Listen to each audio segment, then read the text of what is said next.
নমস্কার বন্ধুরা, তোমরা সবাই কেমন আছো? আমি তানিয়া চলে আসলাম নতুন একটা ব্লগ নিয়ে তোমাদের সঙ্গে। আগের ভিডিওতে কমেন্ট করেছিল জুম দাস, লিখেছিল খুব সুন্দর, পিউ পালো লিখেছে খুব সুন্দর হয়েছে, আর মনিকা দত্ত লিখেছে অনেক অনেক ভালোবাসা রইল দিদিভাই। আর এই ভিডিওটাও যারা দেখবে এবং শেয়ার করবে তাদের নাম কিন্তু আমি আমার নেক্সট ভিডিওতে মেনশন করব। তো চলো আজকের ভিডিওটা শুরু করা যাক। আগের দিন তো দেখলেই যে আমি বেশ শপিং করেছি, সেই শপিংয়ের ভিডিও তো তোমাদেরকে পরের দিন শেয়ার করব। তো সকাল সকাল আমি বেশ কয়েকটা সবজি পাতি কেটে ম্যাগি তৈরি করেছিলাম। আজকে উইদাউট এনি সস আমি ম্যাগি তৈরি করব। আর এটি কিন্তু ম্যাগি নেট, আমি সুপার শপ থেকে কিনেছিলাম। ফার্স্ট ক্রপ বলে কিছু একটা ব্র্যান্ড হবে, যেটা আমি সেকেন্ড টাইম ট্রাই করছি। এটাও ম্যাগির মতনই সুন্দরই খেতে লেগেছে আমার। আর আমি আমার বরের জন্য আর আমার জন্য দুজনের জন্য ম্যাগি রান্না করছিলাম। তো ভালো করে ম্যাগির প্রিপারেশনগুলো আমার বলা হলো না ঠিকই, কিন্তু তোমরা দেখে ঠিকই বুঝতে পেরে গেছো যে এখানে বিট, গাজর আর পেঁয়াজ আমি আগে ভেজে নিয়ে একটু তারপরে ক্যাপসিকাম দিয়ে নিয়েছি। তারপরে একটু ভালো করে ভাজা হয়ে যাওয়ার পরে জল দিয়ে নেড়ে চেড়ে তার মধ্যে দিয়ে দিয়েছিলাম ম্যাগি আর তারপরে ম্যাগির মশলাটা। তো ব্যাস হয়ে গেল আমাদের খুব সুন্দর টেস্টি ম্যাগি। এর মধ্যে কিন্তু আমি সয়া সস, অন্য সস কিছু ইউজ করিনি। তো খেতে কিন্তু বেশ ভালোই হয়েছিল, আর এটা আমরা দুজনে মিলে খেয়েছি। তো এইটা ছিল আজকে আমাদের ব্রেকফাস্ট। কফির ভিডিও তোলা হয়নি। তারপরে ছোট ছোট দুটো আলু আমি কেটে আলাদা করে জলের মধ্যে বসিয়ে দিয়েছিলাম সেদ্ধ করার জন্য, ঠিক আছে। কিন্তু প্রচণ্ড টাইম টেকিং লাগছিল, কারণ আমি নুন দিতে ভুলে গিয়েছিলাম। এইদিকে আমি একটা বেশ বড় সাইজের পেঁয়াজকে নিয়ে নিয়েছিলাম, কারণ আজকে আমার বর বললো বেশি কিছু রান্না করতে হবে না। তো তার মধ্যেও আমার বর জানে না যে এইগুলো কাটতে কতটা সময় চলে গিয়েছিল। তো যে সবজিগুলো আমি ধুয়ে নিলাম তোমরা দেখতেই পেলে, সেখানে কিন্তু বেশ কিছু সবজি ছিল। আর তারপরে ধোয়ার পরে কাটার যে সবজি, মানে পেঁয়াজ আর হচ্ছে গিয়ে তোমার টমেটো আর হচ্ছে ক্যাপসিকাম, এই তিনটে। আর এদিক থেকে না আলুটা আমি সরিয়ে রেখে দিয়েছিলাম। ওই জায়গাটার মধ্যেই আমি একটু রিফাইন অয়েল দিয়ে, তারপরে আমি একটু তেজপাতা আর দুটো গোটা লঙ্কা দিয়ে, তার মধ্যে একটু জিরে ফোড়ন দিয়ে দিয়েছিলাম, ঠিক আছে। তো সেই জিরেটা ফোড়ন দিয়ে হালকা একটু নেড়ে চেড়ে নিলাম, কারণ আলু সেদ্ধটা আমি পরে ভাবলাম যে আমি যখন ডাল বানাবো তার মধ্যে দিয়ে দেবো। তো যতটা পেঁয়াজ আমি কেটেছিলাম তার মধ্যে অল্প একটু পেঁয়াজ আমি এর মধ্যে দিয়ে দিয়েছি। আর বাকি যে টমেটোটা কেটেছিলাম সেই টমেটোটাও কিন্তু আমি এর মধ্যে দিয়ে দিলাম, ঠিক আছে। আজকে কিন্তু কোনো প্রিপারেশন আমি আলাদাভাবে যে রান্না করব সেটা আমি ভেবে করিনি। একটু নুন দিয়ে দিলাম যাতে মুড়ে যায় জিনিসটা। কিন্তু খুব বেশি ভাজা ভাজা হওয়ার আগেই আমি এখানে অনেকগুলো সবজি কেটে রেখেছিলাম, যার মধ্যে ছিল বিট, গাজর, ক্যাপসিকামটা যদি আমি তখন দিইনি, ঝিঙা ছিল, আলু ছিল অল্প পরিমাণে। তো সেটাকে বেশ কিছুক্ষণ ধরে আমি নাড়াচাড়া করে নিয়েছি। আর তারপরে আমি দিয়ে দিয়েছি হচ্ছে গিয়ে ক্যাপসিকাম। এটাতে একটা মিক্সড ভেজ টাইপের তরকারিও তৈরি হয়, যেটা তুমি ভাত রুটি দুটোর সঙ্গেই খেতে পারবে এবং দেখতে ভীষণ সুন্দর লাগছে এখন। তো ঢাকা দিয়ে দিয়ে মুড়িয়ে মুড়িয়ে আমি জিনিসটাকে ভাজছিলাম। তো খেতে অসম্ভব সুন্দর লেগেছিলো আগেরবার। তোমরা এটাকেও ভাপিয়ে ভেজে নিয়ে তোমরা সেটাকে খেলে আরও সুন্দর লাগবে। বাট আমি একটু তরকারিটা টাইপসের করবো বলে এর মধ্যে একটু আদা কুচি আমি পরে ইউজ করেছি, ঠিক আছে। আদাটাকে গ্রেট করে নিয়েছি আর বাকি আদাটা রেখে দিয়েছি, কারণ আজকে অন্য একটা রান্নাতে ওই আদাটাই দেবো। তারপরে আমি একটু জিরে গুঁড়ো, একটু হলুদ গুঁড়ো দিয়ে নিয়েছি, ঠিক আছে। দিয়ে ভালো করে নাড়িয়ে নিয়েছি।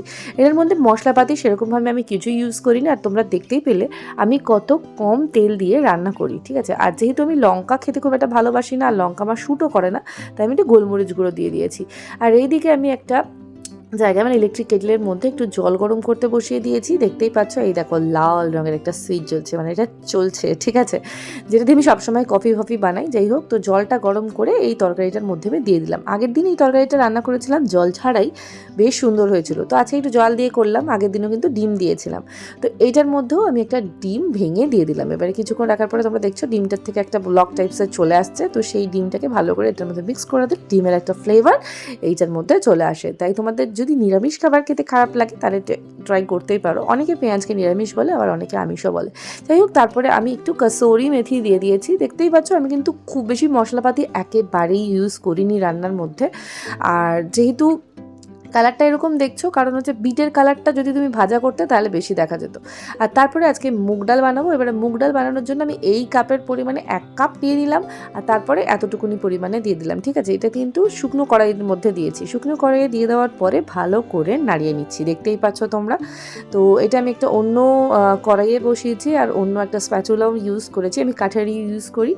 আর অনেকেই আমার কাছে জানতে চাইছিলে যে এই প্যান্সগুলো আমি কোথা থেকে কিনেছি। আমি পরে কোনো ভিডিওতে এই প্যান্সগুলোর ডিটেলস তোমাদের কাছে দিয়ে দেবো, ঠিক আছে। খুব সুন্দর প্যান্সগুলোর রিভিউজও খুব সুন্দর, আর আমি এটা অনলাইন প্ল্যাটফর্ম থেকেই কিনেছি। তো যাই হোক, মোটামুটি দেখো হালকা হালকা লাল লাল করে ভেজে নেওয়ার পরে তারপরে আমি এটাকে ধোবো, বুঝতে পেরেছো? ধুয়ে নিলাম দেখলে জলে। তারপরে দেখো আমি কিন্তু খাবার জল দিয়ে দিচ্ছি, আর ওইটুকুনি জল এক্সট্রা ছিল যেগুলো ছিল আর কি। তো খাবার জল এর মধ্যে দিয়ে দিলাম, কারণ রান্নাটা আমি খাবার জলে করাটাই বেশি প্রেফার করি। কলের জল দিয়ে আমি খুব একটা রান্না করি না, যদিও এখানে বোরিং করা জলই আছে তাও।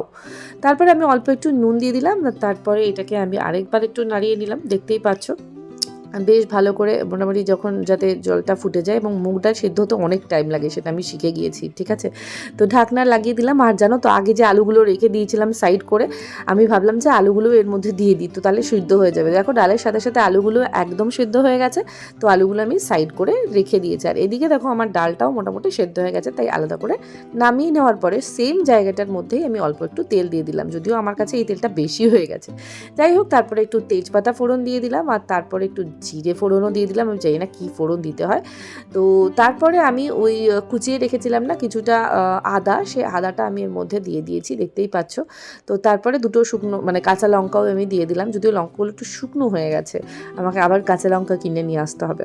যাই হোক, তো তারপরে এই ডালটা এর মধ্যে দিয়ে দিয়েছিলাম। আমার তখন না আমার ট্রাইপডটা লাগানো ছিল না, তাই দিয়ে দেওয়ার পরে আমি তারপরে ফটো তুলেছি। তারপরে একটু জিরে গুঁড়ো আর একটু হলুদ গুঁড়ো দিয়ে আমি ডালটাকে এদিক করে নিয়েছি, মানে নাড়িয়ে নিয়েছি আর কি। আর এই দিকে আমি ততক্ষণে আলুটাকে, ওই যে আগে পেঁয়াজ কেটে রেখেছিলাম সেই পেঁয়াজগুলোর কিছুটা দিয়ে আলুটাকে একটু নুন, একটু গোলমরিচ আর একটুখানি সর্ষের তেল দিয়ে মেখে নিয়েছি। পুরোটা হয়তো ভিডিওতে তোলা হয়নি, তো দেখতেই পাচ্ছ। পেঁয়াজগুলো আরেকটু ছোটো ছোটো করে কাটলে ভালো হতো। দেখো এইদিকে আমার ডালটা কিন্তু একদম কমপ্লিট হয়ে গেছে, আর খুব সুন্দর গন্ধ বেরিয়েছিল। তারপরে আমি একটু ঘি দিয়ে দিয়েছি, যেটার জন্য আরও সুন্দর খেতে লাগছিল।